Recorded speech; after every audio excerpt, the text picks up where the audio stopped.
আয়ুষ্মান, তুই এখানে? Thank god Ayushman, তুমি ভালো আছো। কিন্তু এতদিন তুমি ছিলে কোথায়?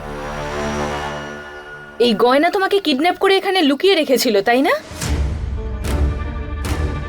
না আলিয়া, গয়না আমাকে কিডন্যাপ কেন করবে? কেন নয়, আমি ওকে তোমার ব্যাপারে জিজ্ঞেস করলাম, কিন্তু ও সুযোগ খুঁজে ওখান থেকে পালিয়ে চলে গেল, তাই না?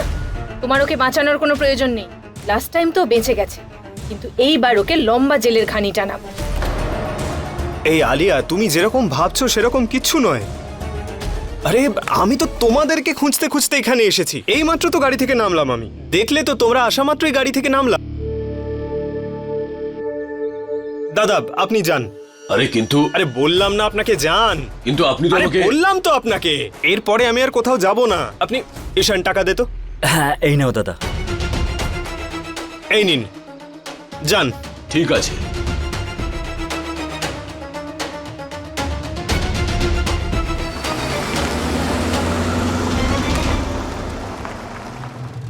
আয়ুষ, দুদিন তোর কোনো খোঁজ পাইনি, তোকে ফোনেও পাচ্ছিলাম না। হ্যাঁ, আর তোমার ফোন তো আমি নিজের গাড়িতে দেখেছিলাম, ওখানে কি করে চলে এলো?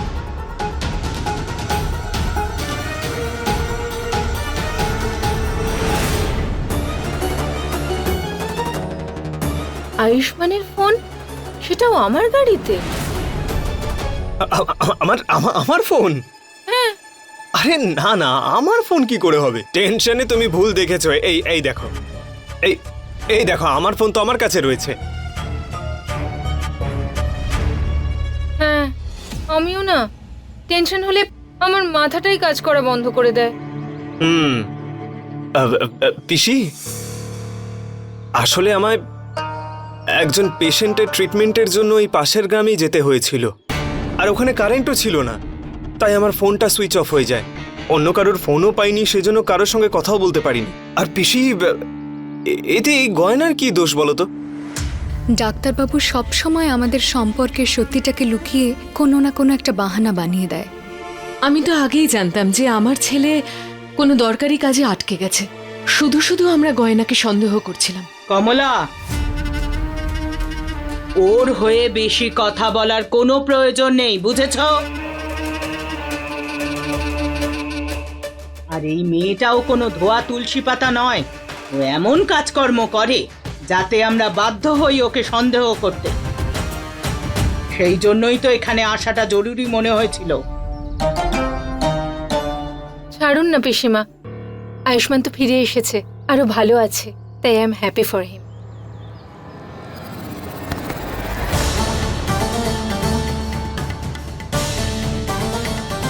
এই আলিয়া ম্যাডামের কি একটুও লজ্জা করে না? কেমন ভাবে নিজের ভাসুরকে জড়িয়ে ধরছে, আর ঠাকুরপোও তো কিছু বলছে না।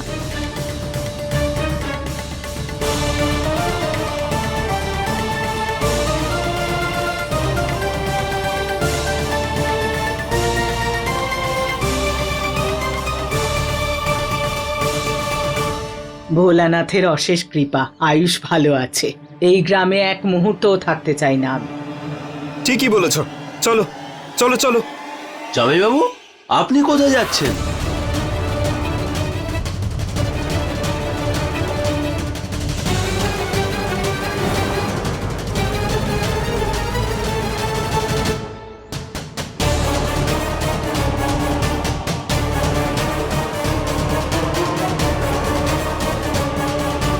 দাদা, জামাইবাবুর তো পুরো পরিবার এখানে আছে।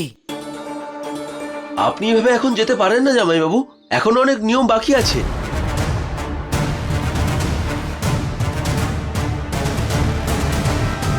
জামাইবাবু, আপনি দূরে দাঁড়িয়ে আছেন কেন? গলা মেলাবেন না আমার সঙ্গে?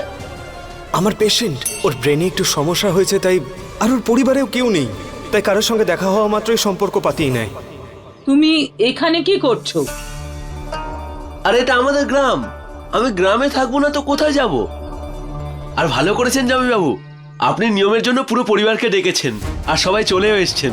আসলে গয়নার মায়ের শরীরটা একটু খারাপ হয়েছিল, তাই ওনাকে বাড়িতে ছাড়তে গেছিলাম, কিন্তু এখন ঠিক আছেন। তাই বাকি নিয়মগুলো বাড়িতে সবাই মিলেই করব। চলুন। আয়ুষ্মান ওইসব কি বলছে? এই বাড়ি, নিয়ম, জামাইবাবু এসব কি? আরে ভোলা, শরীর ঠিক আছে তো? হ্যাঁ জামাইবাবু।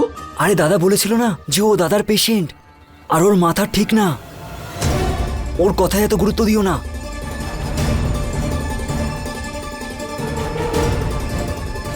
এখন যে কি করি, ভোলাদা ঠাকুমা আর মাকে না সত্যিটা বলে দেয়।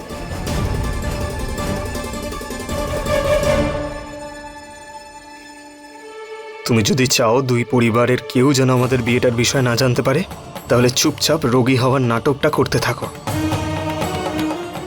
আমার দাদাকে মানসিক রোগী বানিয়ে দিলেন ইনি, তবু নিজে সত্যিটা বলছেন না। আরে কি ফুসফাস করছেন আপনারা? চলুন বাড়ি চলুন, এখনো নিয়ম বাকি আছে। আরে আমরা কেন তোমার বাড়ি যাব, আর কেন এইসব নিয়ম পালন করব? আরে আপনারা জামাইবাবুর পরিবারের লোক, আর নিয়মে আপনাদের থাকাটা তো খুবই জরুরি। আর নিয়ম আপনারা নয়, জামাইবাবু করবেন। আসলে আমার বোন গয়নার সাথে তো ওনার বিয়ে হয়েছে, তাই না জামাইবাবু?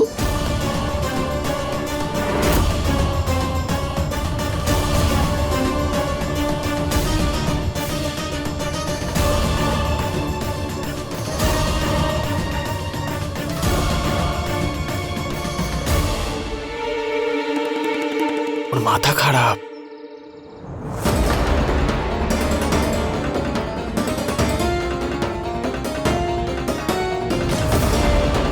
তাহলে ও গয়নার দাদা হয়?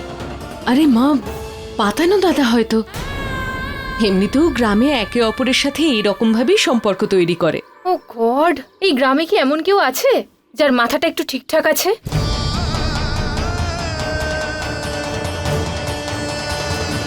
ভোলাদা, ওনাদের এখনই ফিরে যেতে হবে, আমরা নিয়ম পরে পালন করব। আরে না গয়না, পুরো পরিবার প্রথমবার এখানে এসেছেন, আমরা তো এভাবে যেতে দেব না। পুরো নিয়ম পালন করে সবাইকে খাবার খাইয়ে তবেই পাঠাবো। আরে ভোলা, অনেক দূরে যেতে হবে, আর যদি দেরি হয়ে যায় তাহলে রাত হয়ে যাবে, তারপর ফেরাটাও কঠিন হয়ে যাবে। আপনাদের সবাইকে আসতেই হবে। আর যদি আপনারা শহরে যেতে চান, তাহলে আমাদের মৃতদেহের উপর দিয়েই যেতে হবে।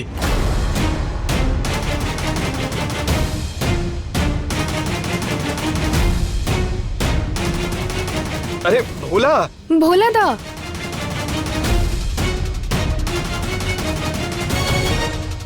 আরে ভোলা কি করছো? উঠে পড়ো। না জামাইবাবু, আমি কোনো কথা শুনবো না আপনার। যতক্ষণ না আপনারা রাজি হবেন, ততক্ষণ না আমি কিছু দেখবো না শুনবো।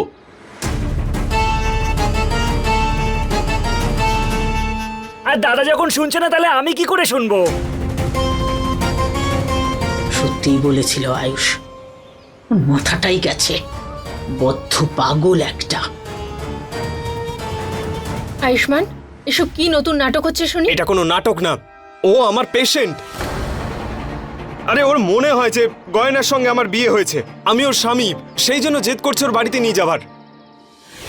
আরে আয়ুষ, যদি নিয়মই পালন করতে হয় তাহলে গয়নার স্বামী ছিল তো মন্দিরে, ওর সঙ্গে করতো, কোনো সমস্যাই হতো না। তোর পেছনে কেন পড়েছে?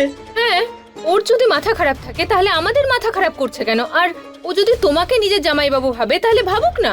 আমরা কেন ওর মিথ্যে আত্মীয় হয়ে ওর বাড়িতে যাব? আমরা কোথাও যাব না। আরে বাবা, ও কি বুঝতে পারছে নাকি যে গয়নার স্বামী কে? কখনো অন্য কাউকে ভাবে তো কখনো অন্য কাউকে, এখন যেমন আমাকে ভাবছে। আর সেই জন্য আমার তো ওকে সাহায্য করা উচিত।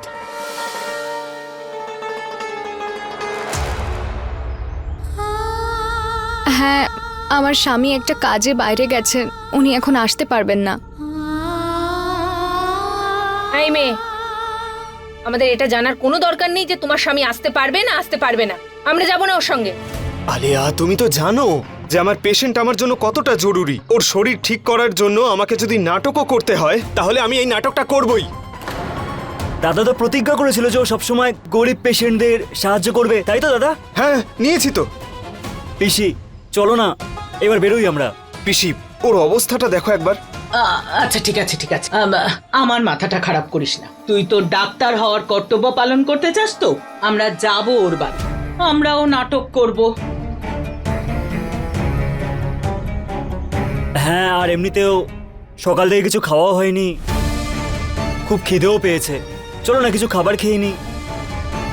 বাহ, এটাই দেখার বাকি ছিল আমাদের। এখন দেখছি এই চোরের বাড়িতে গিয়ে আমাদের খাবার দাবারও খেতে হবে।